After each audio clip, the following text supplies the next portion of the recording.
This is CGTN, China Global Television Network.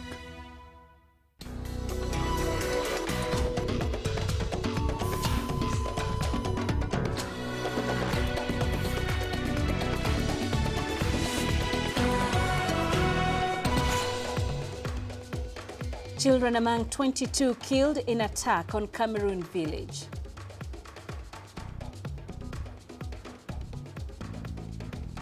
In China, additional army medical support arrives in Wuhan, and 2 hospitals treating critical cases of COVID-19 report up to 40% recoveries. And at least 14 people have been killed and 41 injured in a road accident in Kinshasa. Hello and thank you for joining us on Africa Live. I am Peninah Karibe. Let's have a look at other stories coming up this hour. In business, Zimbabwe's local inflation rate falls sharply to 2.23%. And in sports, CAF signs an agreement with the Egyptian government to keep its headquarters in Cairo for 10 years. We begin with the latest on the coronavirus outbreak. The total number of confirmed cases in China has surpassed 70,000. The death toll has reached over 1,700, while over 10,000 people have recovered. Hubei province has the majority of confirmed cases in China. In fact, 70% are in the provincial capital Wuhan, where the outbreak began. Guangdong, Zhejiang and Henan provinces are the most affected areas outside Hubei. Beijing has reported 381 cases and Shanghai 332. The virus has spread to 25 other countries with nearly 700 cases. The Philippines, Japan and France have each reported 1 death, while 355 people aboard a cruise ship in Japan are confirmed to have been infected, the single largest number outside China. A third group of medical personnel from the Chinese military arrived in Wuhan on Monday morning to assist in the fight against the epidemic. They bring with them medical expertise and supplies. CGTN's Tang Bu reports from Wuhan Tianhe International Airport. The PLA Air Force used 8 transport aircraft to carry medics and medical supplies from cities including Zhengzhou, Lanzhou and Chengdu.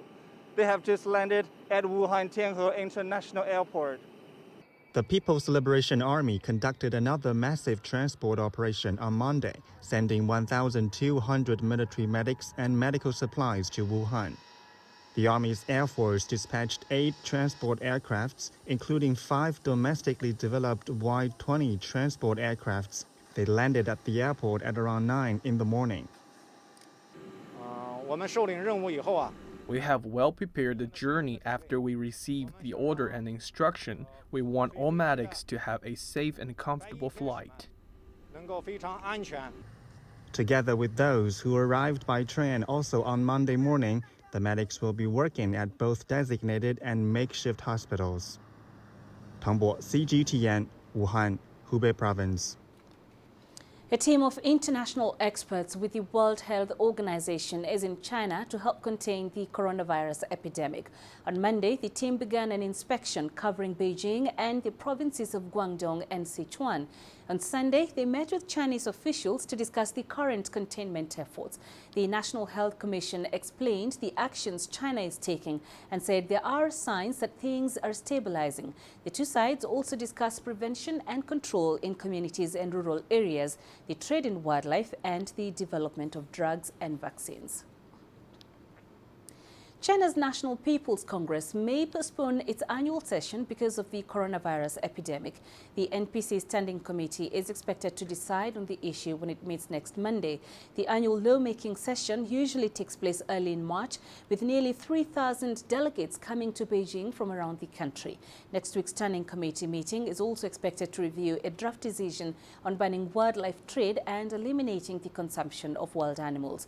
The Chinese People's Political Consultative Conference is also expected to decide on a postponement of its annual session.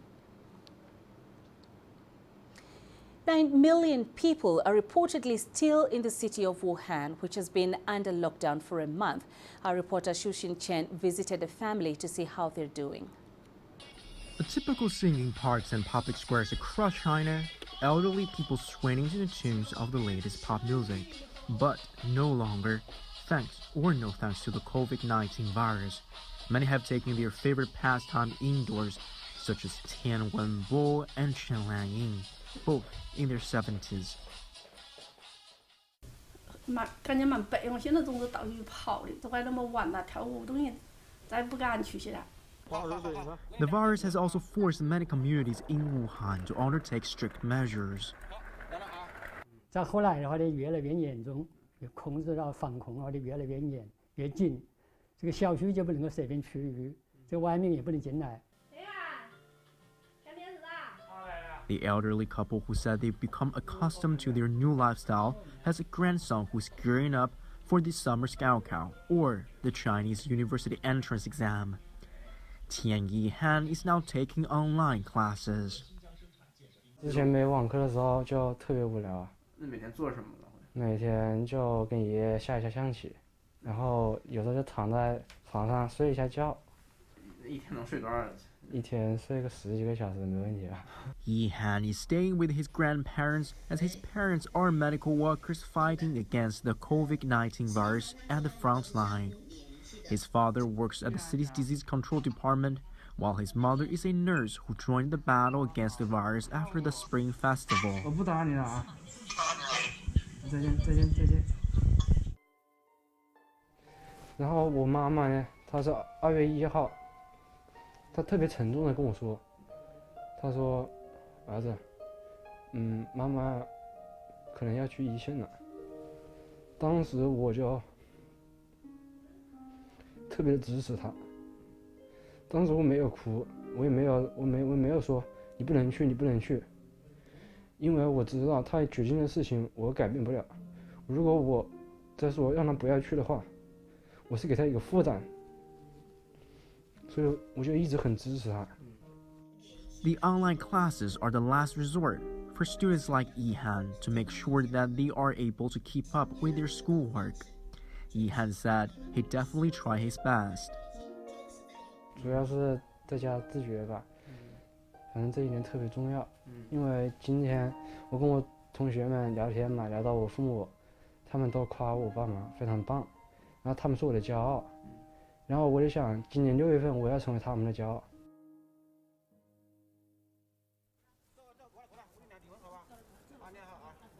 Despite the curfews, Yihan's grandparents can still order fresh produce such as food and other daily necessities.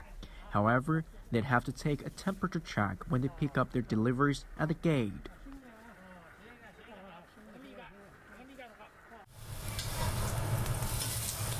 这个我就按时的弄饭他去，是吧？这我说这全国人民都支持我们武汉，是吧？为武汉加油，为湖北加油，为中国加油，是吧？我们只能。许新成 CGTN Wuhan. Let's head to Cameroon now, where the UN says at least 22 people have been killed in an attack on a village in northwest part of the country. Over half of those killed were children. No one has claimed responsibility for Friday's incident, but an opposition party blamed the army. The government, which has been fighting separatists in the region, has not yet commented on the attack. Separatists want to create an independent state called Amazonia. The conflict has been centered in northwestern Cameroon, where most of the population speaks English. More than 3,000 people have died since the outbreak of fighting. 70,000 others have been displaced. Let's now get the latest. We are joined from there by CGTN Sadiq Shaban. He's live for us in Yaoundé, and Philly Hazard joins us live from Abuja. Sadiq, what can you tell us about that attack? What exactly happened? Peninah, we are learning this morning that the numbers that were initially reported of 35 casualties could actually be higher. There are fears that more people could have been trapped in that particular conflict in the Donga-Mantung region, in the restive northwest region of Cameroon, as the government now scrambles to contain the situations. The military says the army was not involved in this particular attack, and they are blaming it on the separatists known as the Amba Boys or Amazonia Boys, who have been waging war in this in this particular region. Now, these attacks come just barely 3 weeks after the military sent additional reinforcement to this region at the height of the municipal and parliamentary elections, which happened last week, and which the separatists have threatened to disrupt in this region. So there is a call for more humanitarian and medical supply to the people who are affected, with reports filtering in this morning that more people really want to leave this area, but they are unable because they are trapped in the conflict at the moment. Phil, how are regional governments reacting to the attacks?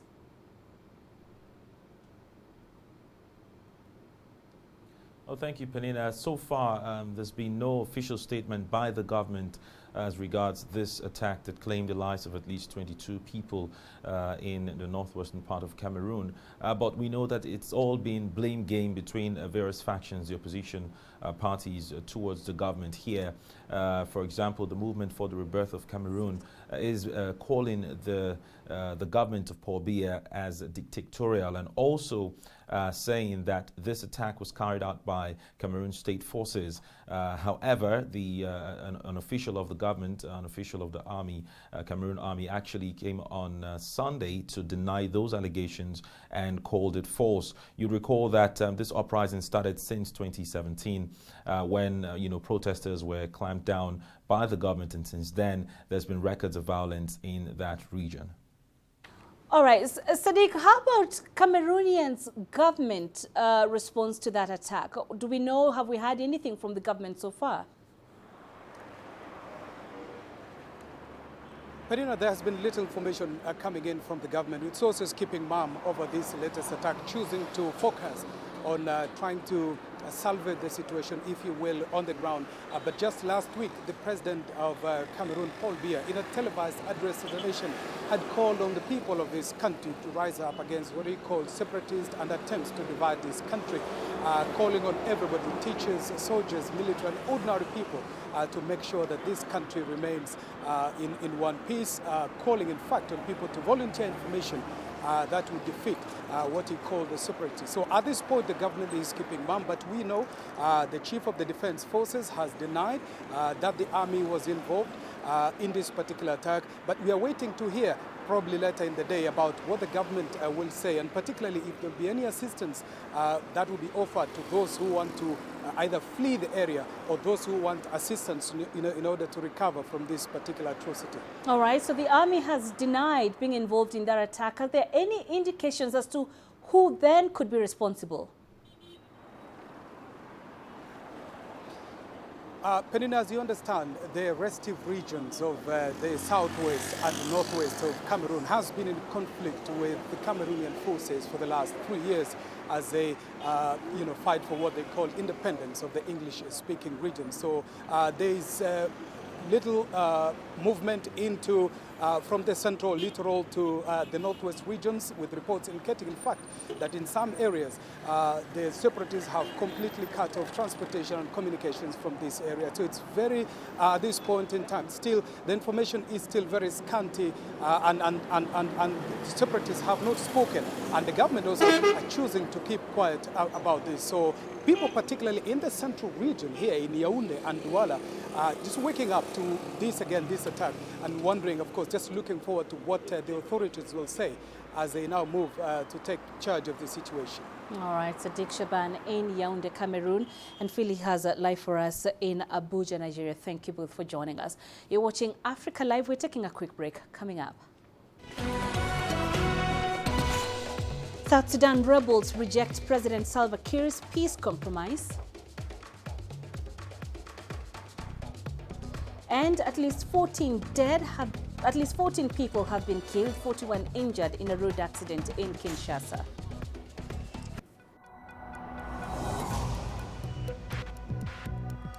Each day, there are millions of stories.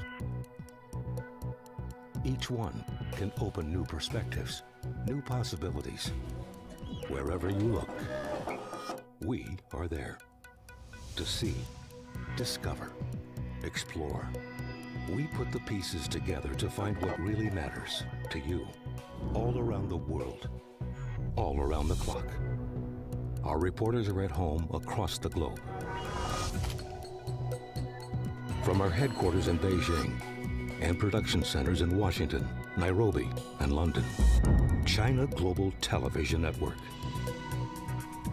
Stories from across the globe, reaching people across the globe. CGTN. See the difference.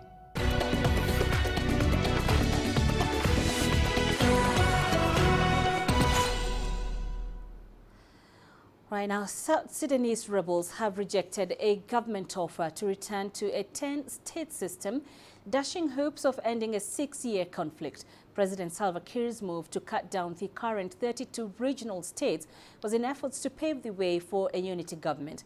Kiir, however, also included on top of the 10, 3 administrative areas. The rebels are opposed to those 3 areas, insisting it cannot be referred to as reverting to 10 states. They're calling President Kiir to reconsider the idea of creating administrative areas. The death toll from the road accident in DR Congo's capital, Kinshasa, could rise.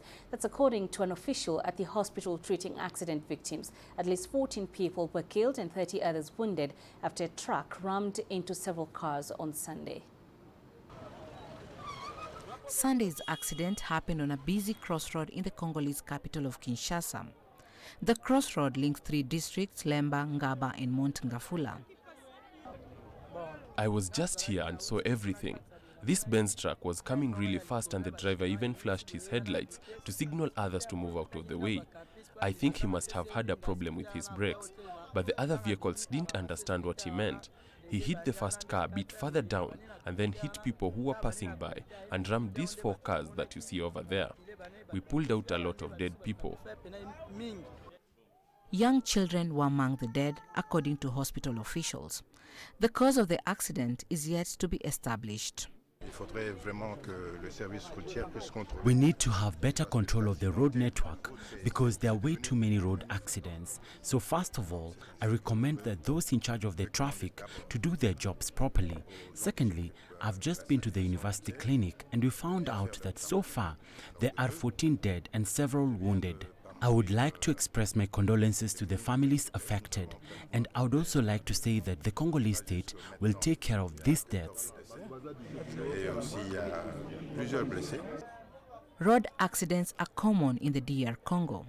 Authorities cite excessive speeds, overloads, and poorly maintained vehicles. Chomgono, CGTN. The U.S. Secretary of State Mike Pompeo has pledged his country's commitment to help restore stability in Africa. Pompeo was meeting Senegalese leaders during his first official tour in Africa.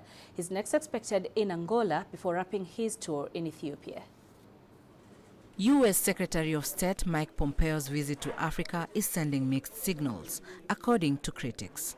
Some say the timing and agenda is not very clear. Washington has been considering military cuts in Africa, but more support was being pledged for the West African region. There was no better place to start than right here in Senegal, a vibrant democracy, rich in culture and history. The United States is proud to count Senegal as one of our closest friends on the continent. We did have a lot of conversation about the security issues here, about America's role in those. We've made it clear the Department of Defense is looking at West Africa to make sure we have our force levels right. Countries in West Africa are struggling to defeat armed groups linked to Al-Qaeda and ISIL.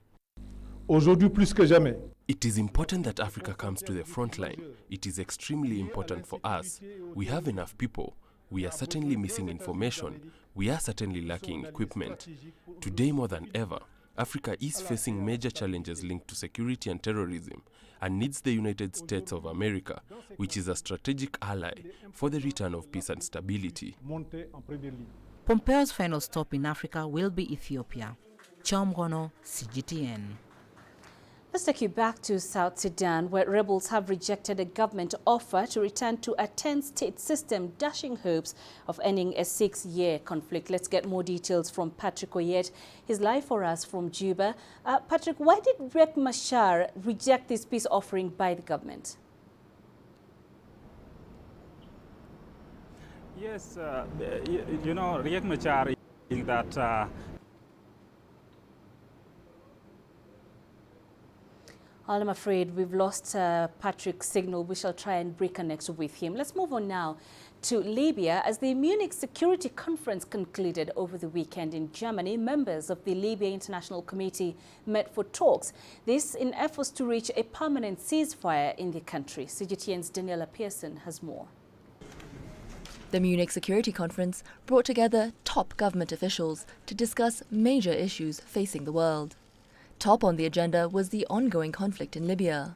The North African nation has been in crisis since longtime ruler Muammar Gaddafi was overthrown by NATO-backed forces in 2011. The UN Deputy Special Representative to Libya reiterated calls for a permanent solution. The arms embargo has become a joke. And so we all really need to step up here. And it is complicated because there are violations that are, happening on land, sea, and air, and that all needs to be monitored, and there needs to be accountability, ultimately. World leaders met last month in Berlin to find a lasting truce in Libya, but their resolutions have been overshadowed by blockades of oil fields in the North African nation. But I must say, in contrast to these positive signs, the situation on the ground remains deeply troubling. The truce is holding only by a thread, with numerous, over 150 violations reported, and it is the Libyan people that continue to suffer the most. It has been obvious in the last weeks that there have been many not insignificant breaches of the weapons embargo. There have been decidedly differing explanations offered up from Libya as to what the reason for these are, but everybody agrees that the path we have taken, which is to separate the conflicting parties from their supporters, is still the only path to possible success outcome in ending the civil war in Libya. Despite Libya's internationally recognized Prime Minister Fayez al-Sarraj and Eastern Commander Khalifa Haftar having not met at the Berlin summit, a special committee made up of 5 military officials from each side was appointed to monitor the truce. For now, both sides are waiting with bated breath for a follow-up meeting in Geneva, Switzerland. Daniela Pearson, CGTN. The Tunisian agriculture has won the special prize of the best performance for 2020 in the 33rd African Union Summit held on February 9th to 10th in Addis Ababa, Ethiopia. Agricultural output is central to the Tunisian economy, accounting for 12 to 16% of the GDP. CGTN's Adnet Shawashi has more.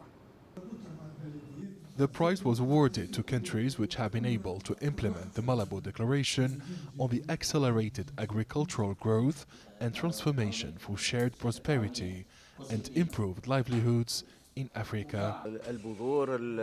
This is an important achievement for Tunisia. The state, the Ministry of Agriculture and tens of thousands of farmers have contributed to this success.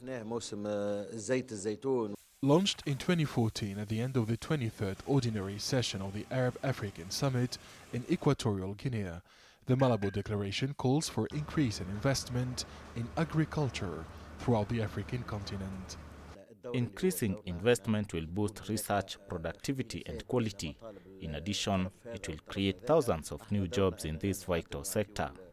Professionals aim to increase the export of Tunisian agricultural products to Europe, China and North America. Winning a prestigious African award is important for the image of Tunisian agriculture. We plan to boost exports to the traditional as well as the new markets and further modernize the sector. Agriculture is a pillar of the country's economy. The Malabo Declaration advocates increasing productivity, opening up markets and developing the agricultural sector by making the most of new technologies.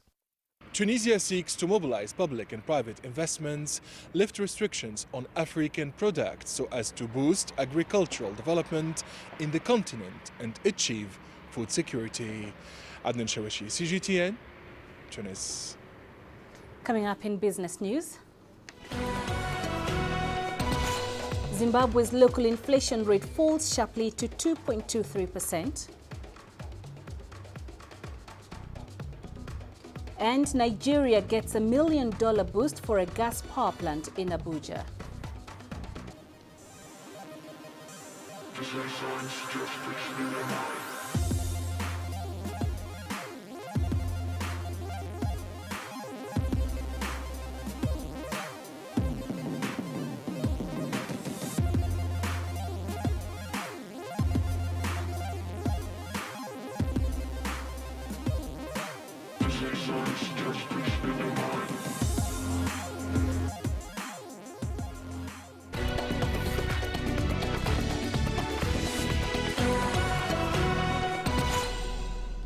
Zimbabwe's inflation rate fell sharply to 2.23% month-on-month in January from 16.5% the previous month.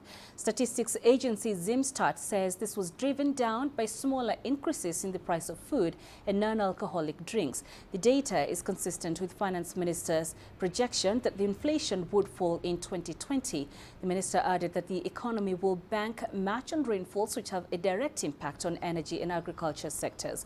The Southern African nation, which is experiencing its worst economic crisis in a decade, will resume publishing year-on-year inflation data in March after suspending it last year, a move that investors and business leaders believe will help in making informed decisions. Eskom has started offering voluntary severance packages to its staff. The ailing state-owned power utility is broke and currently unable to maintain a stable power supply. Its new CEO, Andre de Ruyter, is trying to nurse the power utility back to financial health, but Eskom is sitting with a massive debt burden and serious maintenance backlogs. Here's Sumitra Naidu with the details.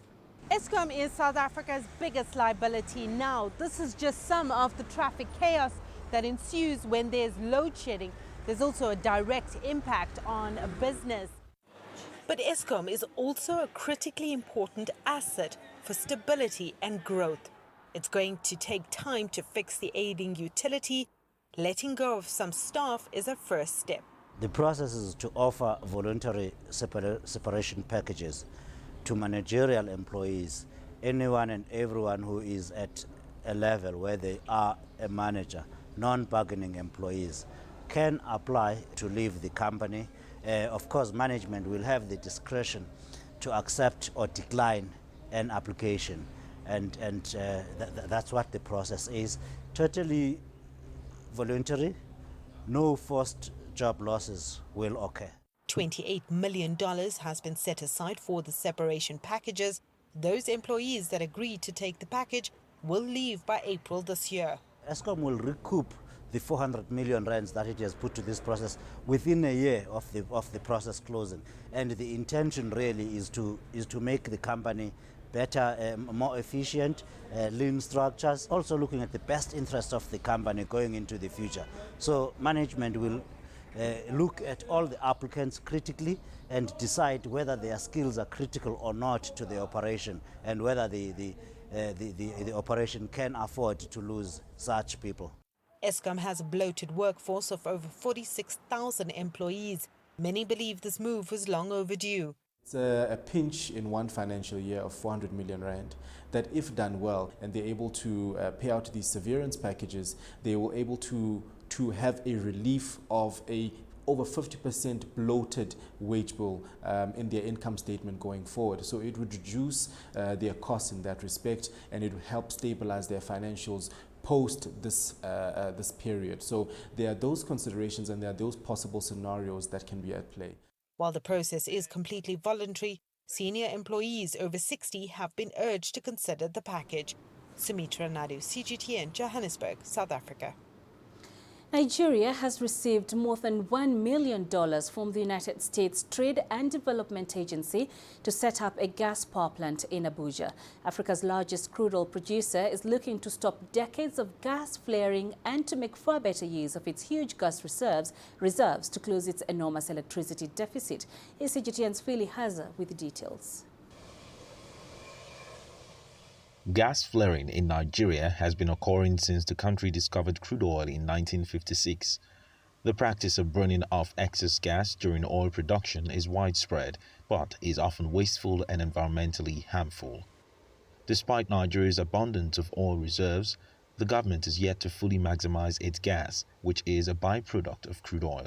Since the government became a bit serious about using gas resources, it opened the whole country's eyes to the fact that we haven't done a lot of integrated planning. And so while we're developing crude oil infrastructure, for example, we weren't developing gas infrastructure alongside. So we don't have enough gas processing plants. We don't have enough gas pipelines to take natural gas from the field, to take them into this processing plant, and to distribute them to areas where you can have, where you can utilize them. Nigeria loses an estimated $90 million from gas flaring annually. The federal government in 2016 launched a program to drastically cut down gas flaring and convert the flared gas to economic use. It says the grant from the US will be used to develop the energy sector and tackle the country's ailing electricity challenges.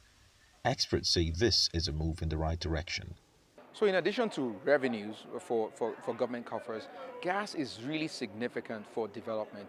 I mean, probably the most primary use you would think of it would be to power our electricity sector. It would be such a significant boost in that regard. But also for, when I talk about industrialization, the ability to have a petrochemicals industry, a robust petrochemicals industry, it's also will also provide a significant boost to our economy. Nigeria set a deadline 10 years ago to end routine flaring by 2020. But the country is still ranked by the World Bank as one of the top 10 largest gas flaring countries globally. Experts say Nigeria will need more support from international bodies and the private sector to fully maximize its gas reserves. It's hoped that this would help grow revenues in the country and bring it closer to the United Nations deadline of zero gas flaring by 2030. Phil Ihaza, CGTN, Abuja. Moving to Cote d'Ivoire now, where business leaders and investors attended the inaugural edition of the World Business Summit in Abidjan. Discussions focused on energy in Africa under the theme Glimpsing the Future of Energy in Africa. Take a look. Over 640 million Africans have no access to energy. In sub-Saharan Africa, 55% of all urban dwellers live in slum-like conditions. Many of them lack electricity and energy connections or may be connected illegally. Business leaders now tabled issues around access to energy and opportunities available in the market on the continent during the World Business Summit. Africa's development requires significant development of the energy sector. Africa has great potential. It is true that the development of this sector requires very costly infrastructure, but I believe that with the support of private and public partners, we can do it. According to experts, Africa must invest in the energy sector and establish a common regulatory framework to make a successful energy transition. I believe it's time for Africa to embrace renewable energy. In addition, it's important to ensure financing is available to enable development in the sector.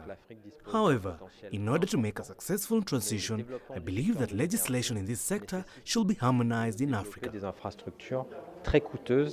The World Business Summit is also a platform for exchange between project leaders and potential investors. Our role is to give prominence to the available financial institutions in order to link them to the project leaders and SMEs. For this first edition, we have investors from Brazil, the US and London who are keen in investing in the energy sector.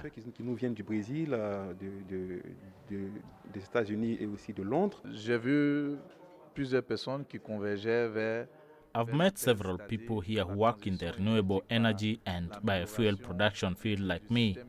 I have managed to exchange contacts with the Brazilian investor who has had successful influence on the policy and on the market front in this country. I have already approached him and I hope that we will be able to work together.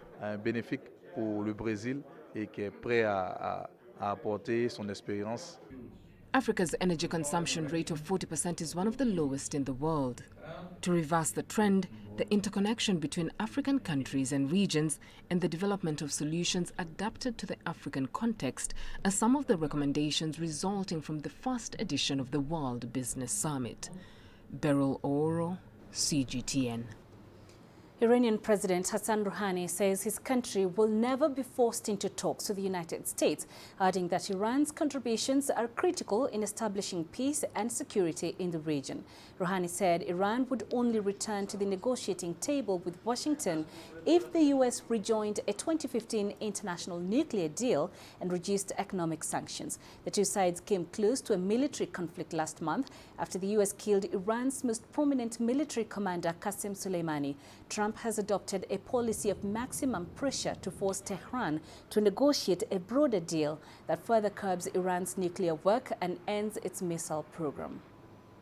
What they thought that they could is use maximum pressure to make us sit at the negotiating table from a position of weakness. It's not possible, and we have talked to the world with power and dignity, but we will never negotiate from a position of weakness.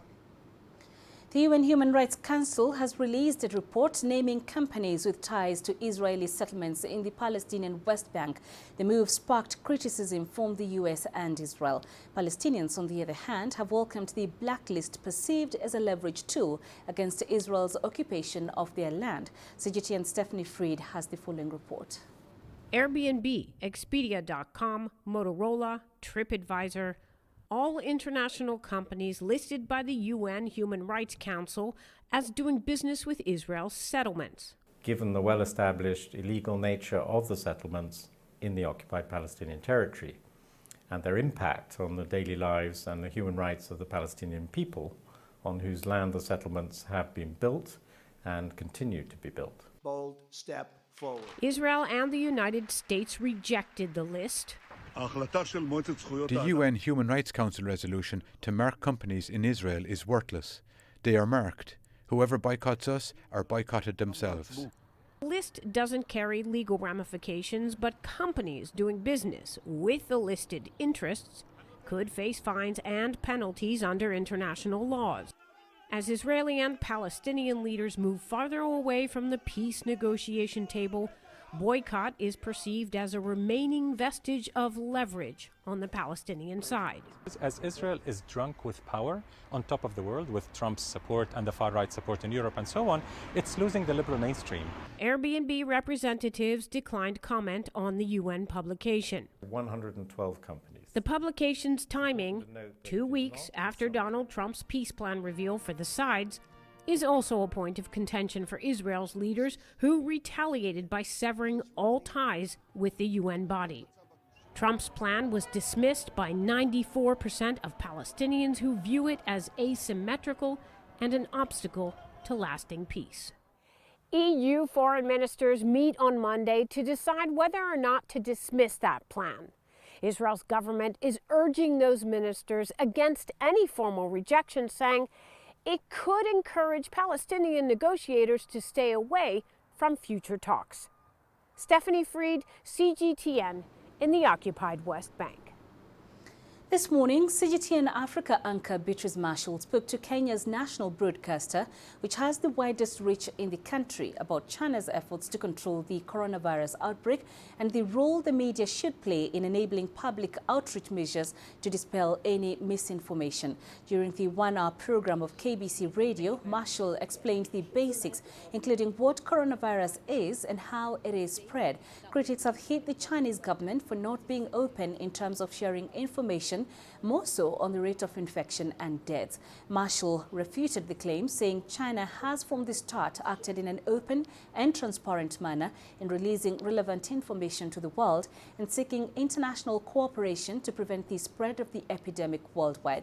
China is not only doing its best to ensure the life, safety and health of the Chinese people, but also making contributions and sacrifice for global public health. The WHO has on multiple occasions commended China for its responsible actions, speaking highly of China's decisive response and expressing confidence that China will overcome this epidemic.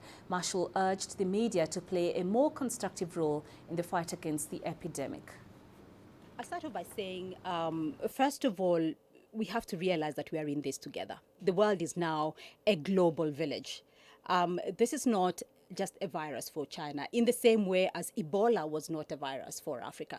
If we look at what happened to AIDS victims with the AIDS virus in the 1970s and the 1980s, because the world stigmatized AIDS patients, they went underground and the outbreak became larger. So this is a time for facts. It's not a time for fear. It is a time for science. It is not a time for rumors. This is what we would say. It is a time for solidarity, not stigmatizing a certain community, a certain people, and so forth. So in terms of what Chinese media has done, Chinese media has been very open in how the country is trying to deal with the epidemic, right? It is, the World Health Organization has called it an epidemic. They've said it is not a pandemic. Now, I work for CGTN in Africa. And I remember a few weeks back, actually about 2 weeks back, we called all of African media and we said any media that would like access to our correspondents in Wuhan to do live commentary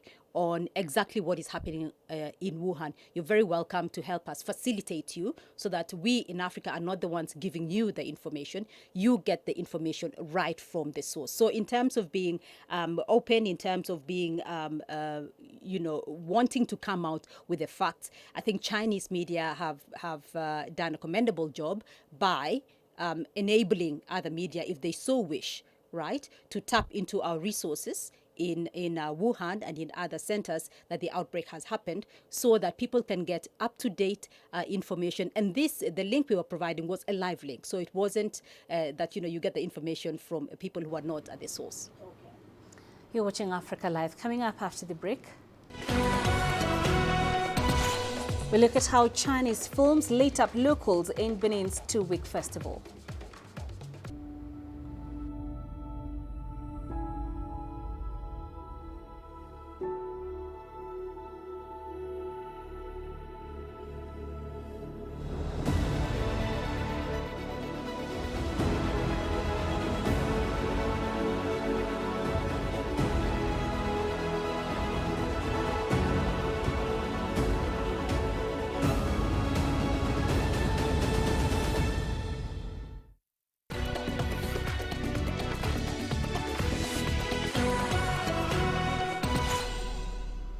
In Benin, locals were treated to Chinese cinematography in a 2-week festival called Cinema in the City. Here's CGTN's Daniel Arap Moy with more on that. Chinese films were screened in 15 cities, and the experience was unforgettable. Tai Chi Hero is a really interesting and informative film. I enjoyed this film as it conveys a powerful message to the entire social fabric. I wish such events could be organized more for people to learn. This film interested me because the person considered to be incompetent is the one who finally saved the situation. It touched me a lot. I have learned to appreciate and value everyone. According to the organizers, the Cinema in the City festival is aimed at promoting cultural ties between Benin and China.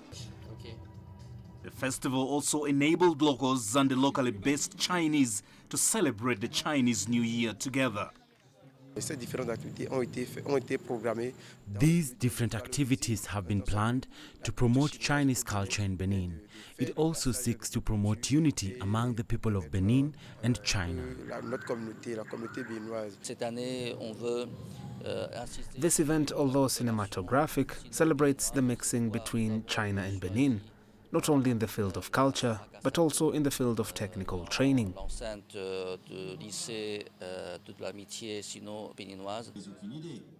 Some of the films screened here include The Rise of the Dragon and The Cold War II.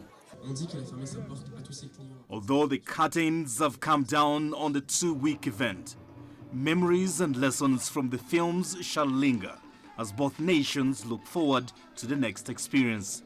Daniel Arap Moy, CGTN. In South Africa, the Investor Cape Town Art Fair has concluded in the port city of Cape Town. The event brought together artists, curators and collectors, all with one goal: creating global opportunities for emerging African artists. CGTN's Ellison has more. The Investor Cape Town Art Fair event takes place within unprecedented levels of international interest in art, originating mainly from the African continent.